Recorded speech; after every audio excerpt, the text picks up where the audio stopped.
Hello everyone, welcome back. This video will cover Act 3, Scenes 1 and 2. This section contains the climax, or the most exciting point of the play. Two characters will die, lots of blood will be spilt, and we will look over two new devices, dramatic irony and oxymoron. Let's get started. Keep in mind that Romeo and Juliet have just been married a few hours ago. We now find ourselves in the streets of Verona where Benvolio and Mercutio are hanging out. Benvolio says to Mercutio, "I pray thee, good Mercutio, let's retire. Let's leave, please. The day is hot, the Capulets are abroad, meaning the Capulets are hanging around, and if we meet them, we shall not escape a brawl, for now, these hot days is the mad blood stirring." So Benvolio, with good intentions, senses that the air is hot and dry, and that people's moods are heightened, and everyone is looking for a fight. He suggests that him and Mercutio leave this scene because he is convinced that some type of problem might unfold because it is a hot, humid day and people's tensions are high. Mercutio, to no surprise, does not agree to this and wants to stay put right where he is because he's not afraid of anybody.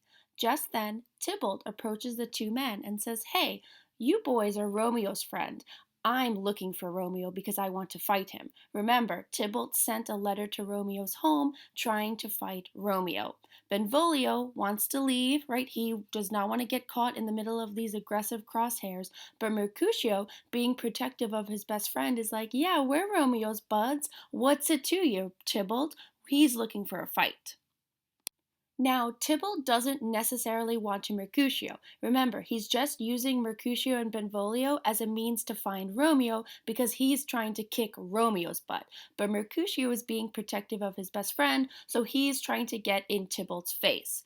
Benvolio is sensing that an obstacle is arising, and Benvolio says to the men, "Either withdraw into some private place, let's step out of the middle of the square, find some secluded area where we can talk about our problems and reason coldly of your grievances, of your problems, or else leave. Here all eyes gaze on us." So Benvolio is understanding that the crowd is gathering around these fellas in the middle of the street because they all can expect a fight to break out soon.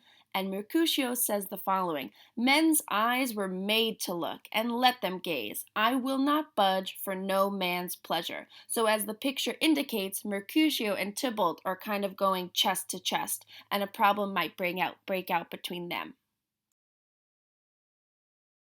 Tybalt and Mercutio are the two biggest, most insecure hotheads in this entire play, so we know that chaos is about to be unleashed. Just then, Romeo strolls into the scene and he's completely on cloud nine because he's just been married to Juliet, but again, only Romeo and Juliet and Friar Lawrence would know that. No one else in the scene knows that Romeo even knows who Juliet is, let alone that the two of them are married. So when Romeo shows up, Tybalt is like, "Ah, yes, this is the man I wanted to see. Romeo, I want to fight you. Draw your sword and let's battle to the death." And Romeo, unbeknownst to anybody else, is like, "I can't do this. Tybalt is basically my brother-in-law. Tybalt is my family now because I've married into the Capulet family. I've married Juliet.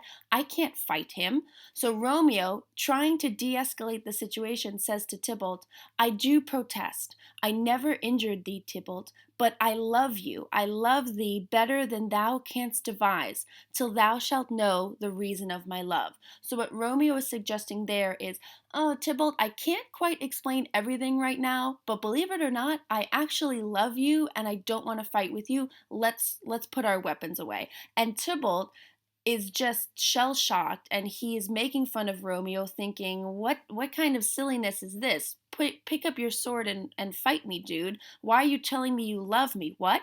So Mercutio, looking on, is just disappointed at his best friend for seeming so weak. Mercutio picks up his sword and he's like, "Move over, Romeo. I'll fight for your honor." Mercutio says, "Oh, calm, dishonorable, vile submission." Mercutio is angered that Romeo is submitting to Tybalt. So Mercutio steps in and the two of them start fighting. Remember, Tybalt did not want to fight Mercutio. Mercutio kind of pushed himself into the situation because Mercutio can't help himself, and now the two of them are dueling as Romeo looks on, trying to stop it. The predicament I'm describing right now is a perfect example of dramatic irony. Romeo and Juliet as a play is full of dramatic irony. Dramatic irony is when an audience watching a play understands what's going on in the situation while the characters themselves are unaware of what's happening. Keep in mind, this is a different device than soliloquy and aside, which has more to do with the characters talking to themselves or breaking the fourth wall and talking directly to the audience as if putting the play on pause and them stepping off the stage. So this is totally different than that. This is a form of dramatic irony where the audience has more information than the characters do. So we get to watch the characters scramble and suffer a bit while we are the all-knowing beings who have a better handle on the situation than the characters.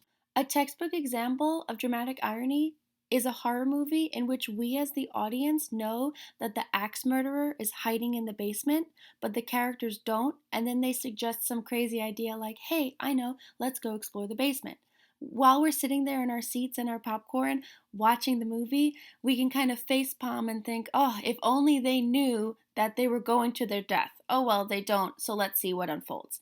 The example that I've provided for you here is much more cuter and lighter than that. This is a clip I've taken from Monsters, Inc., where Sully loses Boo, and he believes that Boo is stuck in the trash compactor, but we as the audience know that she jumped out of the trash can and that Boo is totally safe and having a great old time wandering the hallways, meeting new monster friends. But we get to laugh at Sully as he suffers watching what he believes is Boo getting crushed to death at this trash factory. So let's take a look at dramatic irony and see as when we watch this clip, us as the viewer knows more about the situation than Sully does. Boom! No! Hey, you! Halt! He's the one. The one from the commercial. Affirmative. That's him. Can we get an autograph? Oh, sure. No problem. If you could make that out to Stephanie, my daughter. Yes. Let's see. From your scary friend, best wishes. And I said, if you talk to me like that again, we're through. Oh, what'd you say? You know my mom. She sent me to my room. See you guys later. Take it easy. Fantastic. Bottoms up.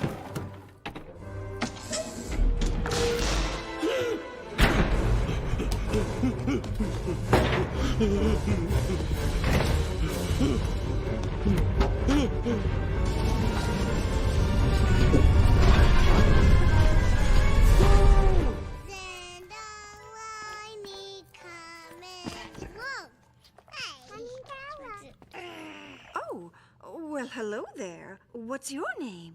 Mike Wazowski.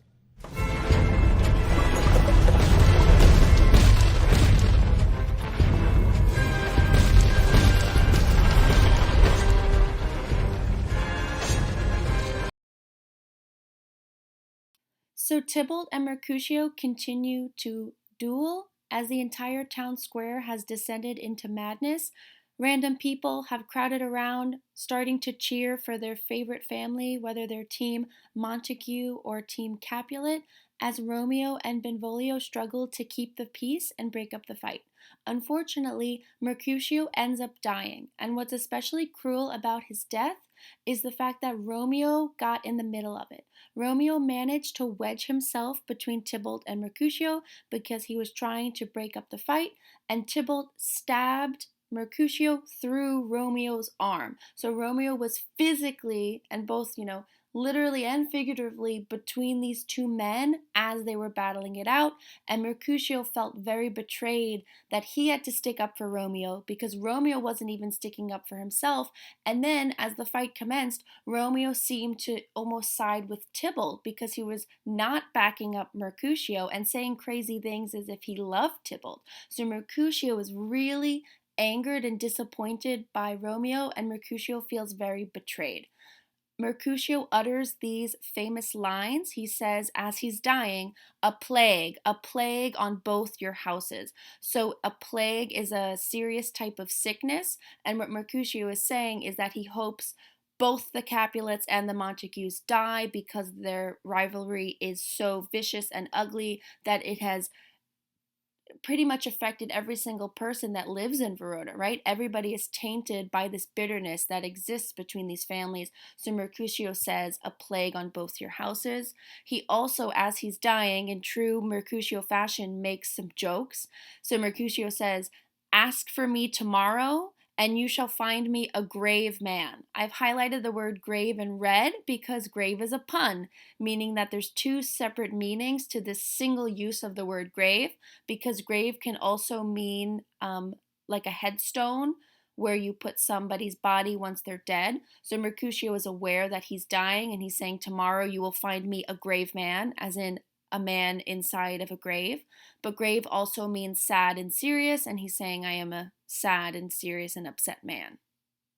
Romeo is so devastated to see his best friend Mercutio die in his arms, and Romeo finally snaps and goes absolutely berserk. He tries to hunt down Tybalt and now kill Tybalt because of what Tybalt has done to Mercutio.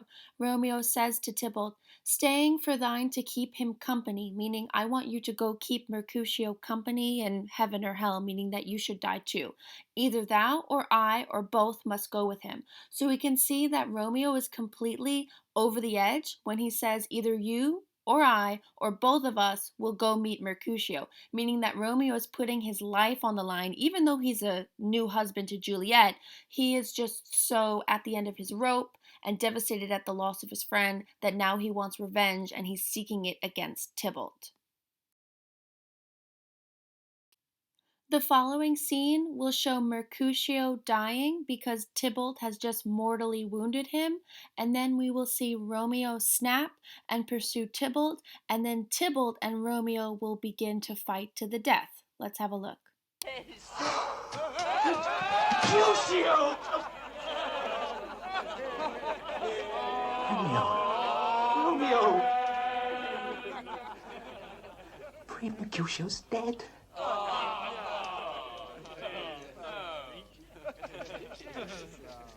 Oh, no!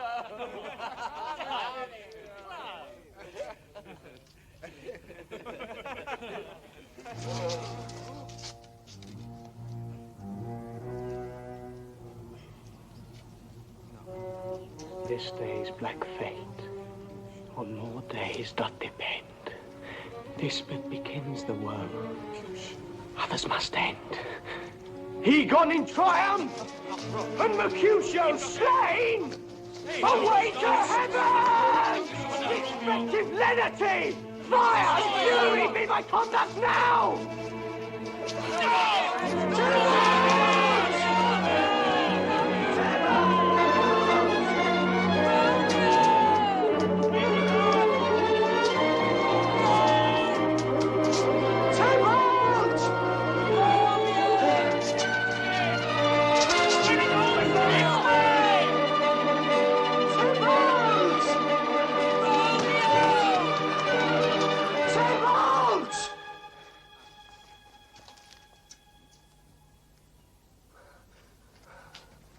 Now, Tybalt, take the villain back again that late thou gavest me. Mercutio's soul is but a little way above our heads. Stay for thine to keep him company. Either thou, or I, or both, must go with him! Leave him to me, little while! What a child, let him go! Have it!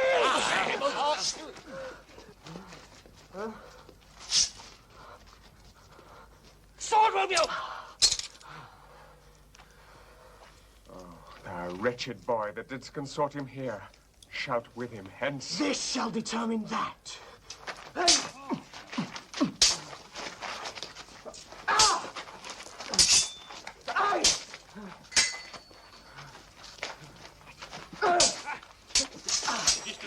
Keep your feet, Romeo!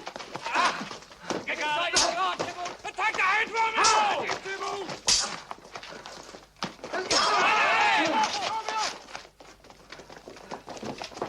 Take his jerkin! Off! Give me your sword!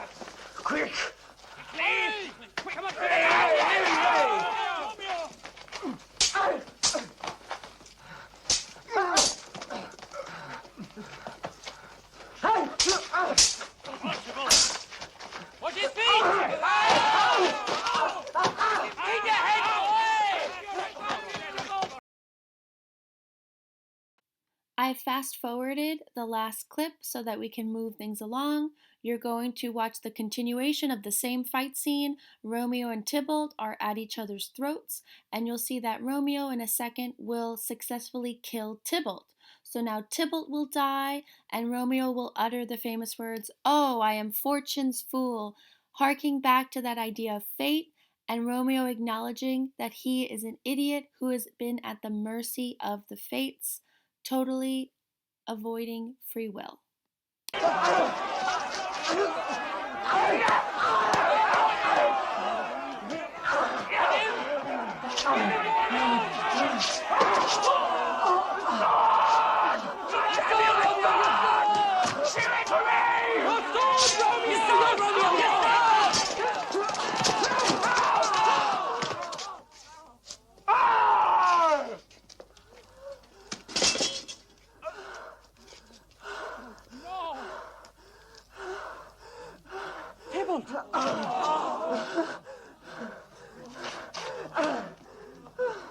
Romeo, away!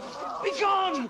The citizens are up! Stand on amaze! The prince will do me death if thou art taken! Hence, go away! Romeo!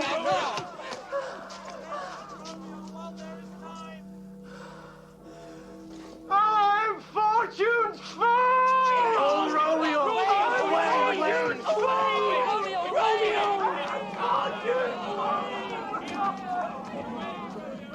Curse on the Montagues! So after that massive fight scene, we have the following consequences. Tybalt killed Mercutio, and then, in a vengeful rage, Romeo slayed Tybalt. So both Tybalt and Mercutio are dead. We're going to watch the next scene in which we will see how the family feud has totally corrupted and rotted Verona. You will have two sides, the Capulets and the Montagues, both arguing for capital punishment. Should Romeo be sentenced to die because he was caught fighting in the streets? Should Tybalt be held accountable because he killed Mercutio even though Tybalt is dead? All these things will be up to the prince to decide. Remember, earlier in Act 1, the prince gave a decree which said that the next person, he doesn't care who's at fault or who's defending himself, the next person caught disrupting the peace in the streets of Verona will be put to death. Now, this is a unique situation because not everybody is blameless. So the prince offers the following rule. He says, and for that offense, immediately we do exile him hence, meaning that Romeo should be killed because he was fighting in the streets. However, Romeo fought Tybalt, who was fighting in the streets, so a fair compromise is that Romeo gets to keep his life, but Romeo is exiled or banished from Verona, meaning that Romeo needs to leave town and never come back. He is banished from Verona. Let's have a look at the following clip in which we can see the masses of the people angered at the deaths of all these young men.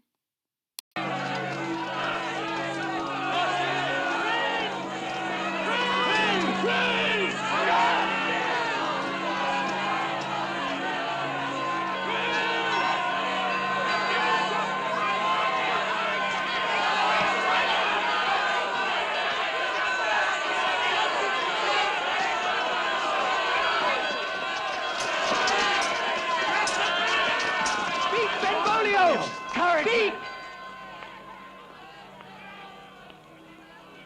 Go on, speak!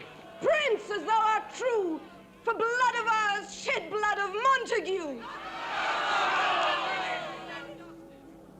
Benvolio, who began this bloody fray? Tybalt here slain! No! Romeo, did speak him fair. Bid him bethink how nice the quarrel was, and urged with all your high displeasure. It's true, Prince! Affection makes him false. He speaks untrue.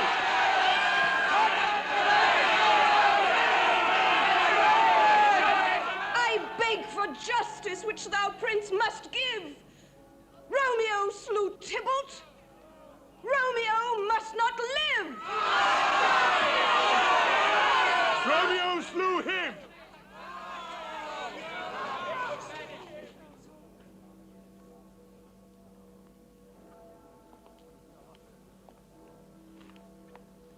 He slew Mercutio.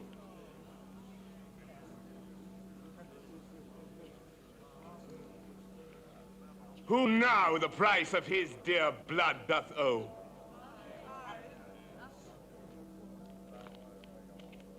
Not Romeo, Prince. He was Mercutio's friend. His fault concludes, but what the law should end. The life of Tybalt! And for that offense immediately we do exile him hence! Let Romeo hence in haste. Else, when he's found, that hour is his last.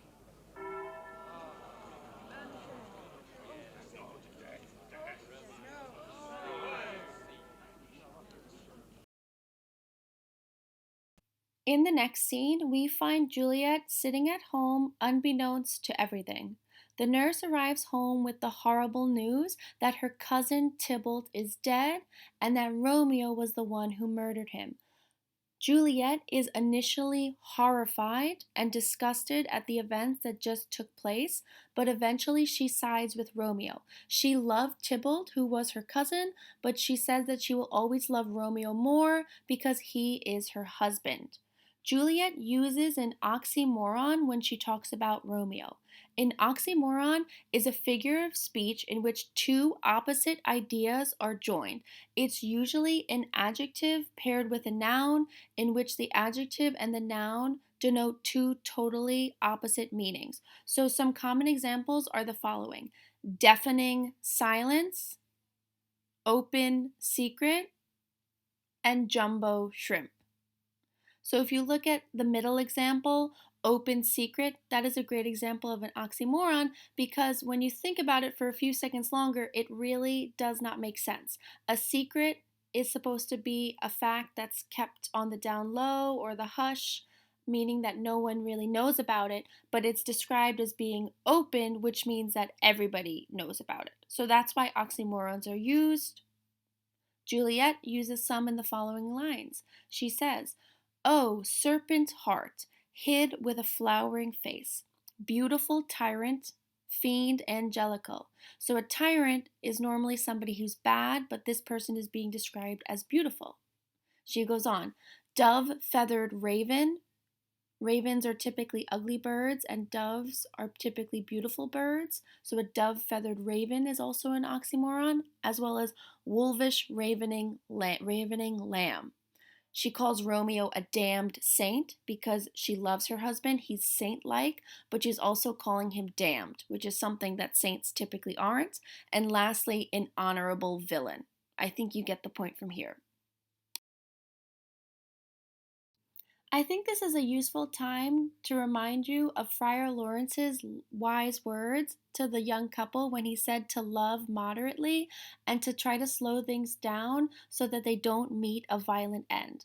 We can start to see how they're slowly ruining their future because Romeo can't settle down and he's bent on making rash decisions. So, unfortunately for Juliet, she's the one who's much more powerless. She's going to have to figure a way how to salvage this marriage because she's secretly married to this new man Romeo who was just banished from the city. So how in the world is this going to work out? I really would like to know that.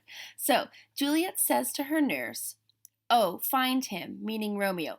"Give this ring to my true knight and bid him come to take his last farewell." So Juliet is worried that she's going to basically die a virgin on her wedding night because Romeo's just banished and exiled, meaning he can't live in the town anymore. But they're still going through with the plans that they already set up. There's the ladder at the bottom of the window. Romeo will now even more stealthily have to sneak up into her bedroom so that they can spend the night together. And the nurse is still having to do Juliet's bidding for her because Juliet can't leave. And now the nurse is on her way to go find Romeo so that they can too spend the night together.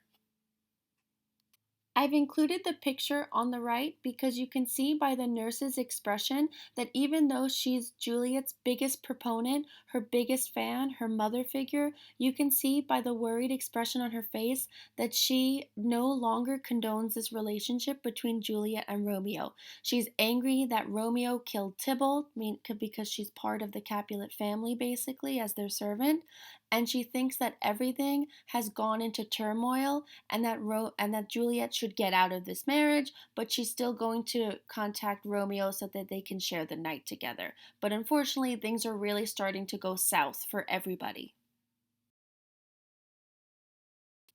Thank you for watching. I hope you found it helpful. Please read the description box for my contact details, and please do not hesitate to reach out with your questions. Next week, we will finish Act 3. We will see Juliet and Romeo reconnect, and we will witness how Juliet will be put to the test in how she tries to save both Romeo and her marriage. Good luck, Juliet!